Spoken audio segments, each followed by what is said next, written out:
I've learned that it's not so much about getting a break, it's about actually, taking one. Welcome back to the 50/50 Project, where every week I talk through an item on a list made up of one thing I've learned for each year I've lived.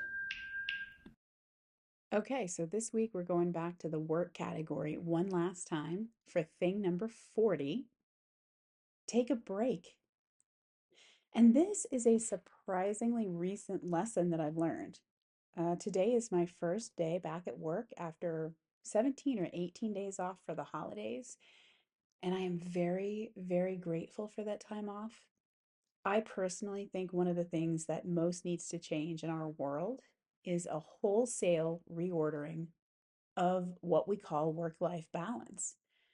People need to be working less and recharging more, and time off needs to be more fairly distributed across everybody.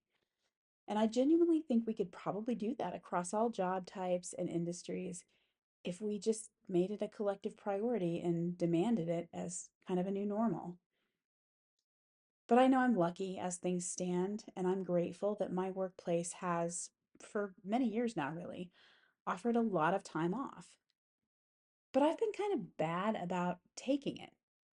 I mean, I don't show up on my days off or anything, but a lot of my downtime has actually been spent, wasted maybe, fixated on work, on projects that are ongoing, on workplace drama that has erupted here or there over the years, and in previous workplaces, on a sense of lingering dread that reminds me of how short the days off actually are and how soon I'll have to go back to work.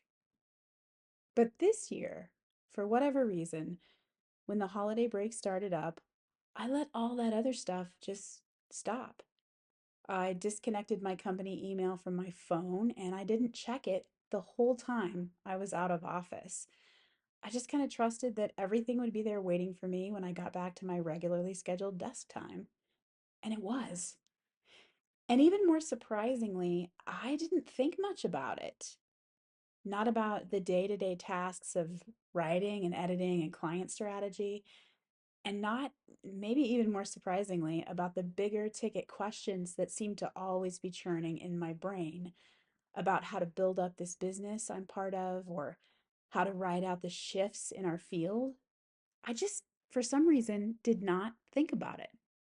Instead, I took walks and I watched films and read books. I cleaned and organized my home. I chatted with family and visited with friends. And I napped in the afternoons. I experimented with a new watercolor kit that I got for Christmas and I played some Mahjong. I shopped and I cooked and I ate and I napped some more. For the first time, really ever, in at least as long as I can remember, I did everything except anything related to work. And it was really, really good for me. It was a much needed time off, a much needed time of rest and relaxation for the person that I am outside of work. And I think it's also made me a better employee today when it was time to go back. I would be lying, of course, if I said there wasn't a big part of me that would have loved to have another week off or even two. I think the truth is, most of us simply wouldn't have a formal job if there weren't bills to pay and no other viable way to pay them. But I didn't dread going back. I didn't hate the idea. I almost looked forward to getting back into a routine. I was more or less ready to return. And when I did today, I felt like my mind was a little bit sharper. My thoughts on how to proceed with in progress projects felt better. My ideas about those big ticket items, well, they feel a little fresher and more creative. And I was in a much better mood than I normally would be on the first day back from vacation. I think I came out of those 18 days off much better, for the moment at least, at just being on. I keep thinking about this, but I can't really say why this particular holiday vacation was the moment something in me clicked and I was able to really just let go of work entirely. But I'm really glad it did. And next time I have the time off, I really think I'll be more determined to actually take it, to make sure both my body and my brain are out of the office, to shut down the day to day pace of what needs to get done this week and really kind of settle into a more natural rhythm of what I feel like doing right now. We all deserve time off. We earn it, we work for it, we save it up, we schedule it. It's ours. And for my part, I plan to really take it when it comes, for real, and from now on. Okay, that's it for right now. Short and sweet. I hope you really took some time off these past few weeks and are coming back into the new year all rested and ready.